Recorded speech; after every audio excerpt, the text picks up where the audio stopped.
Hello dear student friends. As a part of our online classes, today we will start with some of the key opposition political parties at the time of first three general election. We will try to understand the basic objectives and the founding members as well as the successfulness of those political parties. So, starting with before start that particular chapter, the topic, let us see the very brief try to understand that Communist Party's victory in Kerala in 1957. So, this is a very important topic in the chapter.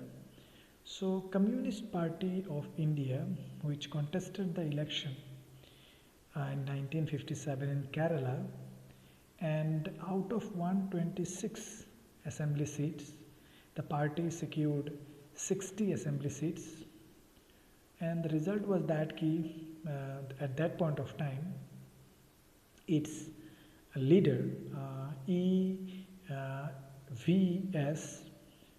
Nambudripad, Nambodripad, E.V.S. Nambudripad,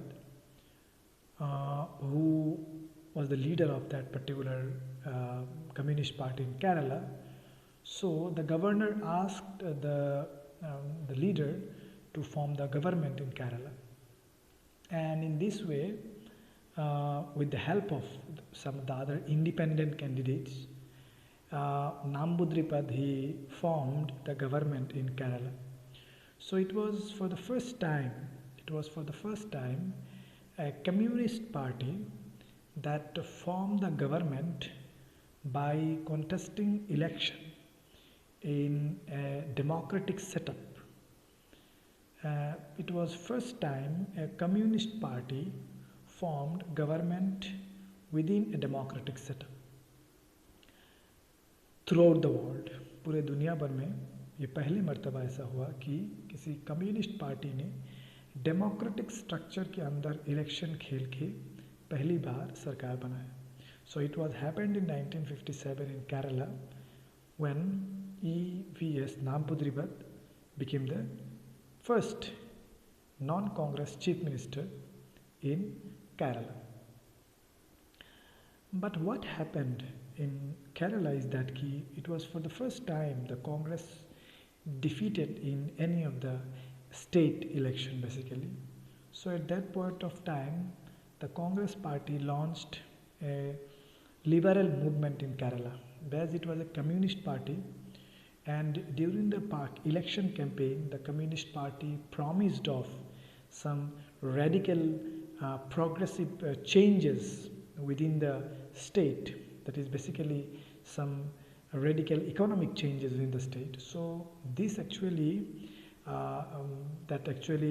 inspired the Congress party to launch a liberal movement in Kerala. The result was that at that point of time, by taking the advantage of that kind of a situation in Kerala, so then central government it recommended the President of India to impose emergency by citing the Article 356. So basically we know that Article 356 is basically emphasized on the state emergency basically. So President's rule, which is called as the President's rule. So Article 356, by citing the Article 356, at that point of time, the Communist Party was dismissed, the government was dismissed by the center. This particular imposition of the emergency in 1959, it received a huge criticism throughout the country, as many experts they called it as first use of Article 356 in an illegitimate way basically, or in an unfair way. In an unfair way, or in a very simple sense, we can say that the Article 356 was for the first time misused by the center in order to dismiss a state government basically, and that was happened in 1959 in Kerala. So this is in a very brief history of this victory in Kerala, and subsequently how the government basically the central government they misuse the president's rule power, basically the Article 356, and dismiss the government in Kerala. So यहाँ पर बहुत सारा exam में question आता है basically exam point of view से. यहाँ पर इम्पोर्टेंट क्वेश्चन जो काफ़ी बार सीबीएसई बोर्ड एग्जाम में पूछ चुका है, that is who was the first non-Congress chief minister of Kerala, when was the non-Congress government was formed in Kerala, which political party for the first time formed the government in Kerala, like this kind of a question that often asked in the exam. So as I said that in 1957, when March 1957 the assembly election was held, and where the Communist Party secured 60 out of 126 seats, and these actually because of that majority, it emerged the largest political party in the assembly. So the governor invited then leader E.V.S. Nambudripat to form the government, and as usual, with the help of other independent candidates, Nambudripat formed the government in Kerala. But as I said that it was for the first time that Congress party received a defeat in a state, but in a particular state, because at that point of time in both in the center as well as in all the other states, the Congress party was in power, but it was except the Kerala in 1957. So this actually what happened during the election campaign. Communist Party emphasized on some progressive and radical changes within the economic setup of Kerala. So that actually inspired the Congress Party to lead a liberal movement in Kerala against the elected government. So in that particular chaos, what happened? The central government, they imposed the Article 356, that is the president's rule. So the state emergency was imposed in the Kerala and dismissed the state government. And this actually, as I said, that it was actually manipulated by some personal interest at that point of time. It was not at all that state government was failed to run the government at that point of time. It was basically in order to dismiss the state government. Why? As it was formed by the Communist Party at that point of time. So basically the central government, they misused the power of Article 356 at that point of time. As I said that many of the experts, they called this particular imposition of emergency as the first use of this Article 356 in an unfair way, or basically we can say that the first misuse of the Article 356 was happened in 1959 basically. So in 1959 the government was dismissed. Now coming back to the Communist Party, we will try to understand that the Communist Party of India basically. So it is also one of the oldest political party in India. As like the Congress Party, the party also, it has its well established organizational structure. It also has its dedicated cadets within the party. So the party, basically the history of the Communist Party in India can be traced back to the Bolshevik Revolution in Russia in 1917. In early 20s, some of the communist groups within the country, within India, basically they were inspired by this Bolshevik Revolution. And in that particular line, in early 1920s, basically, a group of the communist leaders, basically, they formed this communist party as a part of the world Communist Party, basically. So Communist Party, it is basically a political party at a global level. As I said that the Communist Party came into existence in Russia, and subsequently within India, a few groups who were inspired by the ideology of socialism, and they subsequently formed this party within India. But what happened in 1941? Initially, the Communist Party worked within the Congress Party. Initially, the Communist Party, it worked within the Indian National Congress initially. But in 1941, when the communists they decided to extend their help to British government during the Second World War. So during the Second World War in 1949, the Communist Party they extended their support to the British rule against the Nazi Germany basically. So from that point onwards, there is a the growing differences that started to exist between the Congress Party as well as the Communist Party. Though many of the Congress membership they also supported that, but in 1941, when the Communist Party they openly they supported the British regime or British rule against the Nazi Germany. From that onwards, basically a kind of differences started to emerge between the Congress Party and Communist Party. So after the independence, basically, after independence, the Communist Party, basically, they were very much critical of the India's independence. They mainly actually they also at that point of time the Communist Party they also circulated one important agenda at that point of time ki this particular freedom what we attain is basically not a true freedom. Why it is not a true freedom? Because the economic condition of all majority of the Indians were very pathetic, whereas only a group of people who had all the benefits at that point of time. So they called the freedom of Indian as a sham, SHAM sham. मतलब ये जो आज़ादी हमने हासिल किया है वो एकदम एक धुंधला सा आज़ादी है. बस ब्रिटिश रूल का जो पावर था, it was a transfer of power from British rule to a group of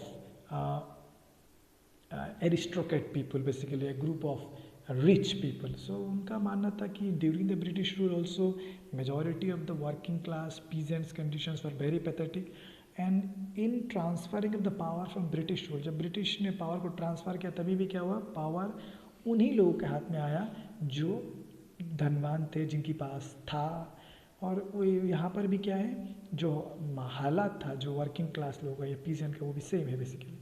So what they did is that in a post-independence period, a peasant uprising that started in Telangana, so a violent movement that started in Telangana against this particular unequal society. So they wanted radical economic changes by a revolution basically. So it was a violent revolution that started by the communist cadre in the post-independence period and started from Telangana. But what happened, in the interim government, they crushed that particular the peasant uprising in Telangana. So Indian armed forces, they crushed down that particular peasant movement in Telangana. So after that, what happened? In 1951, at last the Communist Party understood that with that particular, motive of a violent revolution, it is quite impossible to achieve their desired goals. So ultimately what happened that the Communist Party, they restored their faith on the Indian democratic setup. And what happened? They decided to contest the election of 1952. And in this way, the Communist Party of India, they contested the election of 1952 with an aim to change this setup, the system, only through working within the system. तो मतलब system में आके वो लोग system को थोड़ा बहुत सुधारेंगे. हालांकि मतलब जो पहले इनिशियली उनका जो एजेंडा था कि पूरा सिस्टम को ही चेंज कर देंगे, मतलब कि पूरा डेमोक्रेसी को उड़ा देंगे और वहाँ पर एक कम्युनिज्म लेके आएंगे चाइना की तरह, क्योंकि उसी टाइम पे चाइना में भी कम्युनिस्ट रिवोल्यूशन चल रहा था और दुनिया भर में सोशलिज्म का एक बहुत बड़ा दबदबा था. तो कम्युनिस्ट पार्टी ने भी वही सोचा था. लेकिन जब भारत की जो मेजॉरिटी जो लोग थे वो लोग डेमोक्रेसी चाहते थे और सरकार में भी जितने लोग थे वो लोग भी डेमोक्रेसी के फेवर में थे, तो उस समय आर्मी ने पूरी तरह से उस मूवमेंट को क्रश डाउन कर दिया. तो जब मूवमेंट को क्रश डाउन कर दिया गया तो ultimately what happened, the communist party ने समझा कि they had to restore their faith on the democratic setup and then they decided to contest the election of 1952. And in the 1952 election the party they secured 16 seats and emerged as the second largest political party in 1952 general election basically. So what happened in 1952 election, that increased to 27 in 1957, and then in 1962 it increased to 29. So gradually the popularity of the Communist Party started to increase at that point of time. The main reason behind that popularity was that the party, they basically stands in favor of the marginalized section, basically the rural poor, the landless laborer, the peasant, the working class people. So because bulk of the population, they are poor, they are landless, they are working class people, so they basically targeted that particular section and wanted to improve the economic conditions of these particular sections, and their main agenda is to change the economic that setup. Basically they wanted to bring the radical changes within the economic setup and to transfer this particular economic dominance of a particular sections to the working class as well as those who doesn't have basically. So basically they mainly emphasized on the development of the marginalized section, poor people basically. They were against of the private property. They were also against of this open trade. They are also against of the free market. So basically the Communist Party at that point of time, it emphasized on the development of the peasant section, poor section, landless laborer. They are basically emphasized on the working class people. So in 1964, after the Indo-China War of 1962, the party in 1964, it split up into two political parties. Why the party was split up? Because at that point of time, due to the differences between China and Soviet Russia, due to the ideological differences between China and Soviet Russia, what happened, even within the Communist Party also two groups emerged, and that ultimately led towards the split up of the Communist Party in India in 1964. So the party from CPI, now it is known as CPI and CPI-M, basically the Communist Party of India and Communist Party of India Marxist. So basically the Communist Party of India CPI, it is a pro-Soviet group, मतलब ये Soviet Russia की जो ideology है या फिर उनकी जो विचारधारा है उस पर्टिकुलर चीज़ों को वो लोग मान के उन्होंने अलग सा ग्रुप बना लिया, that is the CPI, it is a pro Soviet group. और माओ जेडोंग और जो चाइना की जो विचारधारा के लोग हैं उन पर्टिकुलर ग्रुप ने मिलकर अपना एक ग्रुप बना, that is communist party of India Marxist basically. So in 1964 the communist party of India that divided or split up into two other political parties, that is the CPI as well as CPI-M. As I said that it was basically due to the differences of ideology between Soviet Russia as well as the China at that point of time. And another reason that people gave is that during the Indo-China War of 1962, there are some differences that emerged at that point of time. A group of people, they basically they opposed that Chinese aggression in India, whereas a group of people basically they supported this particular Chinese invasion in India. So over those particular issues also many people argued that over that particular issue, that the Chinese invasion in India, over the Chinese invasion in India, this group split up into two parts. So basically from these are the two important aspects or two important grounds on which the Communist Party split up into two political parties. So coming back to the next particular political party at that point of time was Bharatiya Jana Sangh, BJS. So I will tell you in a very brief the Bharatiya Jana Sangh, BJS, which came into existence in 1951 with Shyama Prasad Mukherjee as its founding president. So the Bharatiya Jana Sangh, which came into existence in 1951 with Shyama Prasad Mukherjee as its president. The other members includes like Balraj Madhak, Deen Dayal Upadhyay. They are the other key members of the Bharatiya Jana Sangh. The Bharatiya Jana Sangh traced its link with Rashtriya Swayam Sevak RSS and Hindu Mahasabha. It traced its link with RSS and Hindu Mahasabha. Now coming back to its major objectives of this party, I will tell you in a very brief. The party emphasized on reunion of India and Pakistan. Basically, the party was in favor of unification of India and Pakistan. So the party was in favor of Akhand Bharat, A-K-H-A-N-D, Akhand Bharat. So but the party was in favor of reunion of India and Pakistan. Number two important objectives of the Bharatiya Jana Sangh is that the party also emphasized on the promotion of the indigenous culture.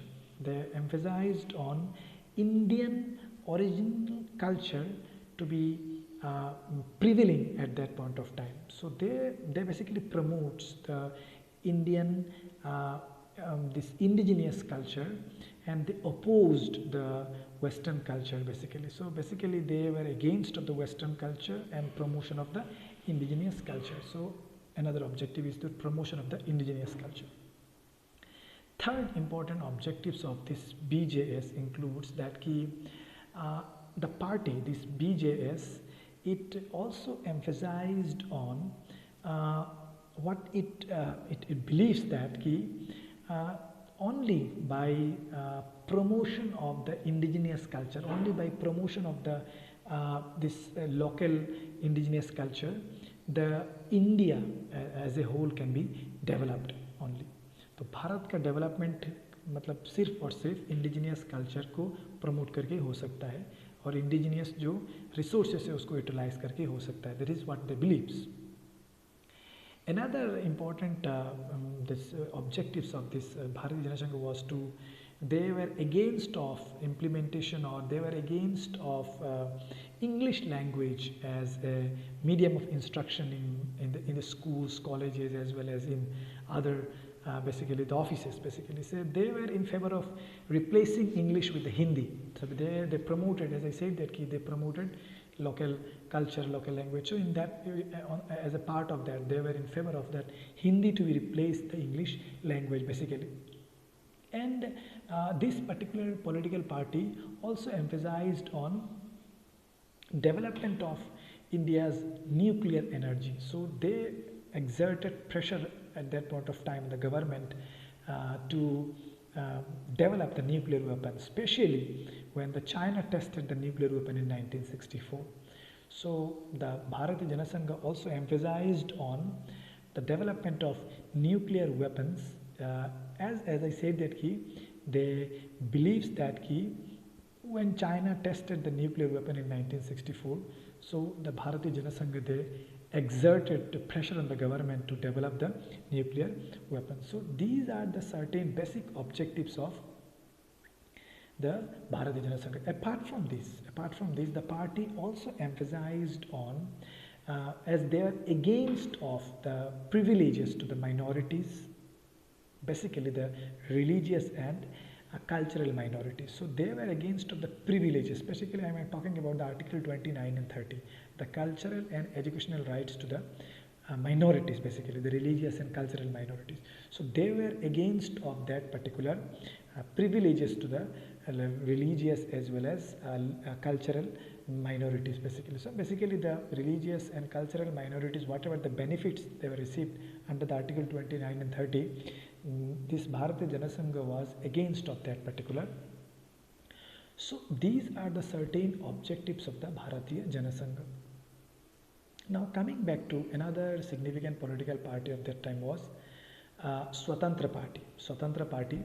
Yes, Swatantra Party basically came into exist in 1959. It was founded by C. Raja Gopalachari.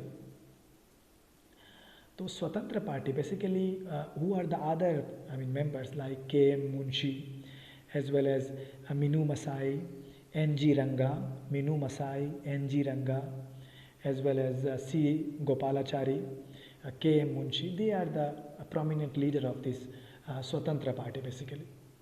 The party founded in 1959. ना उसका नाम का पीछे उसका पूरा objective छुपा हुआ है, स्वतंत्र। स्वतंत्र मतलब स्वतंत्र मतलब liberty basically. So now coming back to this main objectives of Swatantra Party basically. So the party emphasized on कि state must not interfere in the economy. Number one basic objectives of this party was that कि state must not emphasize on the economy basically. State economy पे interfere ना करे. तो state, the economy to be free from the state interference. Number one. Number two is that key individual to play a very key role in the economy. So they emphasized the individual freedom, the freedom of individual in the market basically. So the beliefs that key economic freedom of the individual is something, the foundation of an economy, of a progressive economy. So they were in favor of this economic freedom of the individual. So basically they were in favor of the individual freedom in the market basically. Number three, another important objectives of this Swatantra Party is that they were against of state controlling of the economy. They were against of state controlling of the market. They were against of the state trading.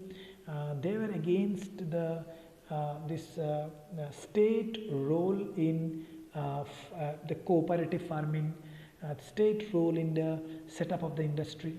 So what they were in favor, so they were against of all those, and they were in favor of open market, free competition to be endorsed. Basically they believes that only through the open market and through the free market and open competition a progressive economy can be built basically. So they were against of such kind of a state interference in the economic sphere basically. Another important objective is that they were also against of the state, the agricultural ceiling. Whatever the ceiling, CEILLING, ceiling मतलब कि restrict करना मतलब. So they were against of this the state ceiling in agricultural field basically. So this was what they believed, that no ceiling to be there in the agriculture. Individuals should be free to cultivate, they should maximize the profit through their cultivation, and this is how they will add benefits to the economy. This is another important objectives of this particular this Swatantra Party. Moreover, the party was against of the progressive taxation. In means that the party was against of taxation, मतलब tax collect करना उसके खिलाफ था party. और ये जो licensing राज है basically कि आपको कहीं भी इंडस्ट्री खोलना है, कहीं भी आपको कुछ खोलना है तो आपको सरकार से परमिशन लेना पड़ेगा. So basically they were against of that licence raj at that point of time, that we will discuss in the politics of this development next chapter, plant development, that we will discuss in the chapter, that license raj. So they were against of this progressive taxation as well as the license raj at that point of time. Again, the another objectives of the Swatantra Party is that the party was against of India's non-alignment policy.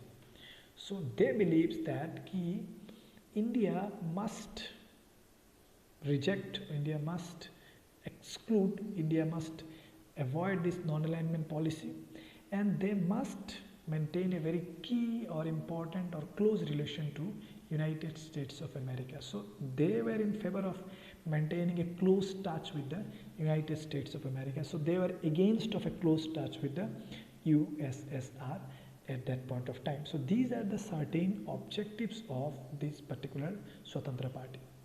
Now coming back to its successfulness, yes, the party was popular among the industrialist class, among the basically among the business class section basically, but in general the party, due to its narrow social base, because the party mainly emphasized on a few sections, that is the industrialist section, the business class section.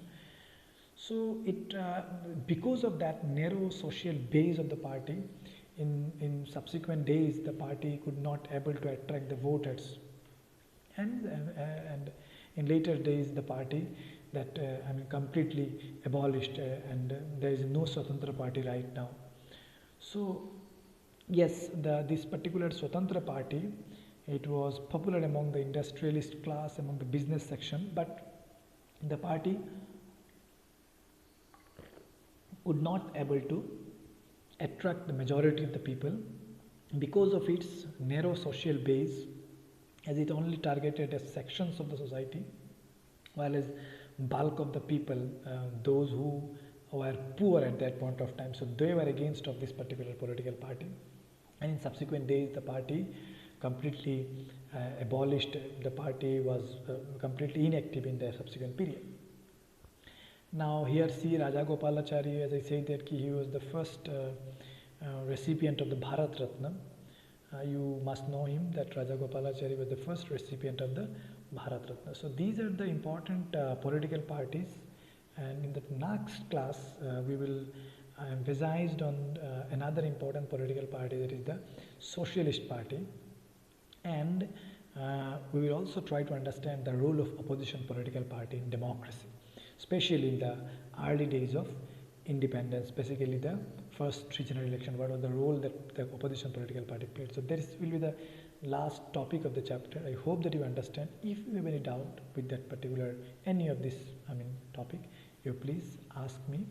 You put a comment in the comment section, then we will try to clarify. I hope that I was able to make you understand, and we once this chapter will complete, we will move to the next chapter, that is the politics of plant development. So as I said that we have already going as per the syllabus, as per the the cycle test 1 timetable, and we will try to cover up the entire syllabus whatever the situation, but the education must not be stopped. It should be continued. So we will continue our online classes. Stay at home and take care of your health. Take care of the health of your family also. And united, we will defeat the corona. And I hope that this in the near future, we will be able to. We will be able to defeat the corona, as well as we will try. We will be able to make India a strong and unified India in near future. So thank you so much for watching this. I hope that if any doubt is there, you feel free to ask.